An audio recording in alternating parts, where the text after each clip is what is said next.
इसके बाद में दूसरी शंका है, रूपम दास बिहार से है। सतसाई भगत जी, मैं रूपम दास बिहार से, सीतामढ़ी जिला से।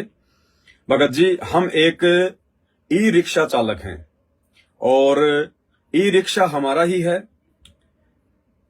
पैसेंजर हमको बोलते हैं मेला में लेकर चलो, किसी गांव में मंदिर में लेकर चलो। क्या करें भगत जी, शंका समाधान करें। ई रिक्शा चलाने का हमारा काम है।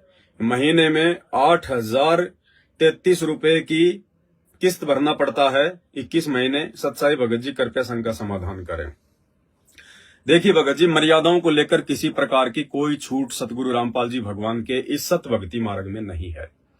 आप चाहे ई रिक्शा चलाते हैं, चाहे गाड़ी चलाते हैं, चाहे बस चलाते हैं, चाहे टैक्सी चलाते हैं, चाहे आपकी किस्त है या नहीं है, आपने जो किस्त शब्द जहां यूज किया है कि मुझे 8,000 रुपए की हर महीने किस्त भरनी पड़ती है, यानी आपने थोड़ा सा मुझे ये बताने का प्रयास किया है कि भगत जी, अगर आपने मुझे मना कर दिया तो फिर मैं गाड़ी की किस्तें कैसे भरूंगा। यानी आपने अपनी पीड़ा को सामने रख दिया।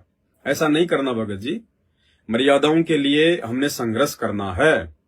यदि आपका ई रिक्शा है, आप गाड़ी चलाते हैं, बैटरी वाला आपका रिक्शा है, और गांव के लोग आपको कहते हैं कि हमारे को मेले में लेकर चलो, आपके रिक्शा को भाड़े पर लेते हैं कि मेले में चलो, मेले में चलो। कोई दिक्कत नहीं है, मेले में हम जा सकते हैं भगत जी। मेले में आप कोई भी बुकिंग लेकर जा सकते हो, कोई भी सवारी लेकर जा सकते हो। आप उन लोगों को छोड़ दीजिए वहां पे, आप अपना वापस जो है आप जी अपने घर पे आ जाइएगा, कोई दिक्कत नहीं है। मेले में जाने से या मेले में मतलब हमने वैसे मेले में नहीं जाना है। अगर मेला कहीं पे गांव में भर रहा है तो हमने मेला देखने के लिए नहीं जाना। हम संत रामपाल जी के भक्तों ने मेला वगैरह देखने के लिए नहीं जाना है। यदि आपका ई रिक्शा है, आपकी टैक्सी है, कोई आपको भाड़े पे लेके जाता है, तो आप जी अपनी मजदूरी के हिसाब से भाड़े पे मेले में जा सकते हैं। उस व्यक्ति को छोड़ के अपना घर पे वापस आ जाइए, उसमें कोई दोष नहीं है। लेकिन स्पेशली हम भक्तों ने मेला वगैरह देखने के लिए कहीं नहीं जाना है। दूसरा, आपने कहा कि किसी गांव के मंदिर में ले चलो। लोग हमारी रिक्शा को मंदिर में ले जाने के लिए कहते हैं भाड़े पर। देखिए भगत जी, स्पेशली आपने भाड़े पर किसी मंदिर में, किसी तीर्थ पर बिल्कुल भी नहीं जाना है, क्योंकि आपको पता है कि वो स्पेशली मंदिर में जा रहा है, अनुपासना के लिए जा रहा है, तीर्थ पर जा रहा है, अनुपासना के लिए जा रहा है। ऐसी स्थिति में भगत जी आपने बिल्कुल भी उनको सहयोग नहीं करना है। आपने उनको मना कर देना है कि मेले वगैरह के लिए मेरे पास समय नहीं है या मुझे कोई और काम है। कुछ भी आप जी अपनी भक्ति मर्यादाओं को बचाने के लिए उनको बोल सकते हैं। हाँ, यदि आप जी अपनी रिक्शा चालक हैं, आप रिक्शा जो है आप चला रहे हैं, आपका काम है पैसेंजर को लेके जाना, वापस लेके आना, जो भी आपका रूट है, उस रूट पर यदि कोई मंदिर बीच में पड़ता है और आपको सवारी मिलती है और कहती है कि हमारे को मेले में जाना है या हमारे को जो है उस मंदिर में जाना है, तो कोई दिक्कत नहीं है भगत जी, क्योंकि आपका तो रूट है, उस रूट पे वो मंदिर पड़ रहा है, तो उसमें आपकी कोई जो है दिक्कत नहीं है।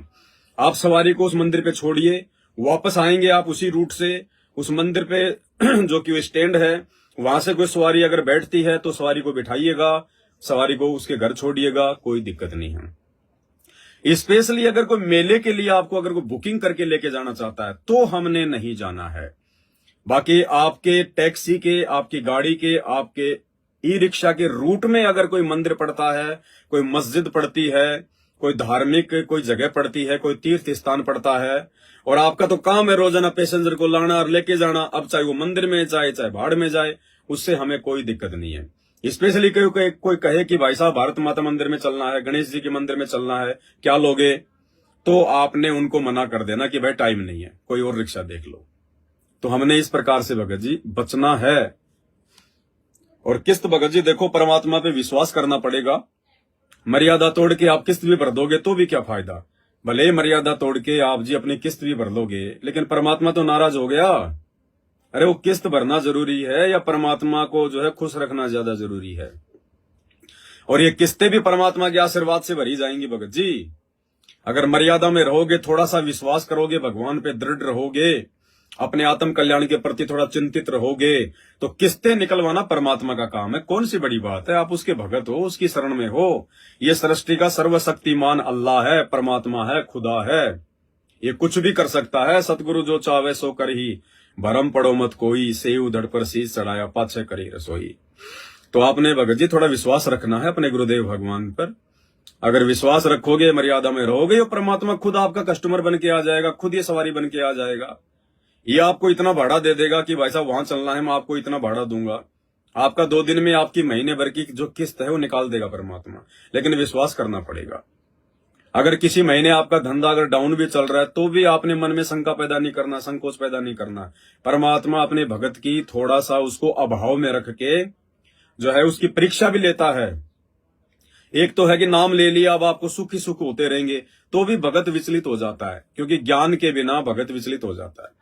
परमात्मा ने भगत को अगर तैयार करना है मोक्ष के लिए, तो परमात्मा ऐसा नहीं कि सुख ही सुख देगा, परमात्मा थोड़े बहुत उसको दुख भी देगा, कष्ट भी देगा। उन कष्टों में, उन दुखों में परमात्मा उसकी परीक्षा लेगा कि भाई चलो, सुख में तो सभी भक्ति करते हैं, सुख में सुमरण सब करे, दुख में करे न कोई। तो मालिक जो है, हाँ, दुख में सुमरण सब करे और सुख में करे न कोई, और जय दुख में सुमरण करे, जय सुख में सुमरण करे तो फिर दुख काहे को होई। संकट आने पे तो हर कोई भगवान याद करता है, अल्लाह अल्लाह, हे परमात्मा, हे भगवान, हे वाला जी, हे गुरु जी। दुख में तो हर कोई रोता है, लेकिन भगवान कहते हैं अगर कोई सुख में, अगर कोई अच्छे दिनों में अगर भगवान को याद कर ले तो उसके ऊपर भगवान दुख आने नहीं देगा। लेकिन सुख में किसी को भगवान याद नहीं आता। सुख में तो उसको बकवाद याद आती है, घूमना फिरना उसको याद आता है। तो भगत जी ये परमात्मा है, अंतर्यामी है, इनको पल पल की खबर है भगत को किस चीज की आवश्यकता है। हमने केवल इनकी प्रत्येक मर्यादाओं में रहकर इनको खुश करना पड़ेगा, बाकी काम लेट सेट परमात्मा हमारा संभाल लेंगे। इतना विश्वास हमें होना चाहिए।